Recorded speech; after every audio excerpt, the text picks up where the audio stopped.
Doctor BR Ambedkar 132వ జయంతి సందర్భంగా హుస్సేన్ సాగర్ తీరాన నిర్మించిన అంబేద్కర్ విగ్రహాన్ని అంబేద్కర్ జయంతి సందర్భంగా ఈ రోజున అంటే 14/4/2013న ఆవిష్కరించనున్నారు. ఈ విగ్రహం ప్రపంచంలోనే అంబేద్కర్ విగ్రహం రికార్డును సృష్టించింది. హెలికాప్టర్ నుండి పూలవర్షం, క్రేన్ ద్వారా గజమాల వేసి 40,000 మంది పైగా ప్రజల సమక్షంలో గ్రాండ్గా ఆవిష్కరిస్తున్నారు. దీని ఎత్తు 125 అడుగులు, వెడల్పు 45 అడుగులు, బరువు 465 టన్నులు, ఇత్తడి 112 టన్నులు. మొత్తం దీనికైన ఖర్చు 146.50 CRs. దేశంలోనే ఇదే ఎత్తైన అంబేద్కర్ విగ్రహం. డాక్టర్ అంబేద్కర్ పూర్తి పేరు బాబాసాహెబ్ భీమ్రావ్ అంబేద్కర్. 1891 ఏప్రిల్ 14న జన్మించాడు.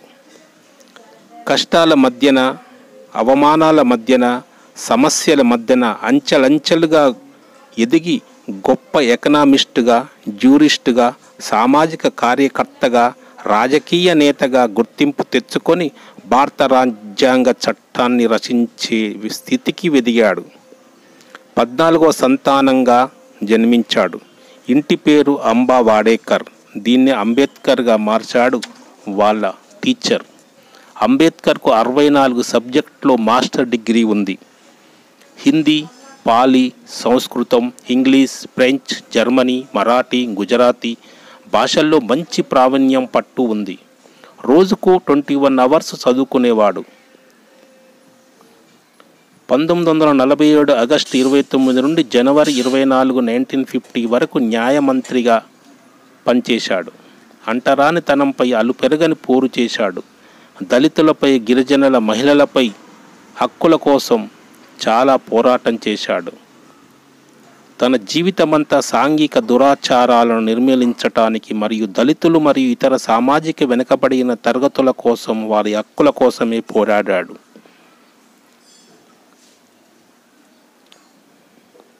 ఇతను ముంబై విశ్వవిద్యాలయం నుండి BA, కొలంబియా విశ్వవిద్యాలయం నుండి MA PhD, లండన్ విశ్వవిద్యాలయం నుండి MSc డాక్టరేట్ మరియు LLD లిటరేచర్ చదివాడు. ఆర్థికవేత్తగా, ఒక సామాజిక కార్యకర్తగా చాలా సమాజానికి సేవ చేశాడు.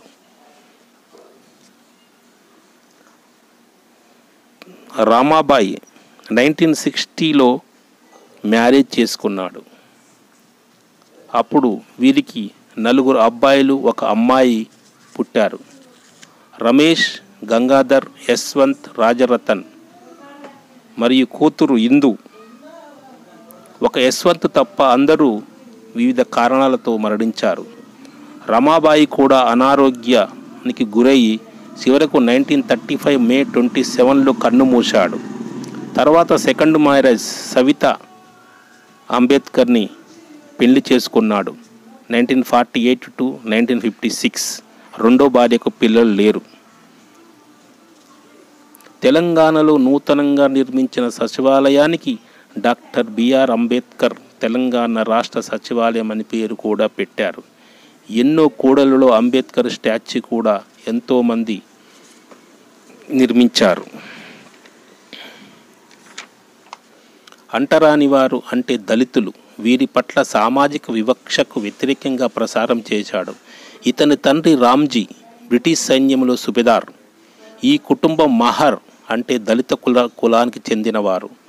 అంబేద్కర్ స్కూల్లో ప్రవేశం దొరకకపోతే తండ్రి బ్రిటిష్ సైనిక అధికారి దగ్గరికి వెళ్ళి జీవితమంతా ప్రభుత్వానికి సేవ చేశానని, అందుకే తన పిల్లల్ని స్కూల్లో చేర్పించాలని వేడుకొని స్కూల్లో ప్రవేశం కల్పించాడు. అంబేద్కర్ స్కూల్కి వెళ్ళిన తర్వాత బయట కూర్చోపెట్టేవారు. ఉపాధ్యాయులు కూడా ఎక్కువగా శ్రద్ధ పెట్టలేరు. దాహం వేస్తే ఫ్యూన్ నీళ్లు పోస్తే దోసిలితో తాగాలి, కానీ గ్లాసు ముట్టుకోవడానికి కూడా అంటరానివాడుగా అయ్యాడు. ఫ్యూన్ రాని రోజున రోజంతా దాహంతో ఉండాలే తప్ప అక్కడికెళ్ళి నీళ్లు తాగే అవకాశం కూడా లేదు. ఒకసారి స్కూల్కు వస్తూ బావిలోని నీళ్లు తాగితే బ్రాహ్మణులు అది చూసి అంబేద్కర్ని తీవ్రంగా కొట్టారు. క్షౌరం చేయించుకుందామని మంగళ దగ్గరికి వెళ్తే చేనని వాపస్ పంపిస్తే తిరిగి వచ్చి ఇంటి దగ్గర తన చెల్లెలతో క్షౌరం చేయించుకునే పరిస్థితి వచ్చింది. 16 సంవత్సరములో 9 సంవత్సరముల వయసులో ఉన్న రమాబాయిని వివాహం చేసుకున్నాడు. ఒకసారి వేసవిలో రైల్వే స్టేషన్ నుండి గ్రామానికి వెళ్ళటానికి ఓ ఎడ్లబండిని బాడుగ కుదుర్చుకున్నారు. కొంత దూరం వెళ్ళాక వీళ్ళు దళితులని తెలిసి బండి ఆపి మరీ వాళ్ళని దించేశాడు.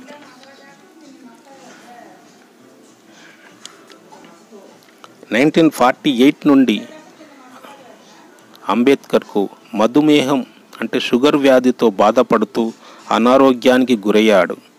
1954 నుండి మంచం మీద పడుకొని బాధను అనుభవించి చివరికి 6 డిసెంబర్ 1956లో నిద్రలోనే తుది శ్వాస విడిచాడు.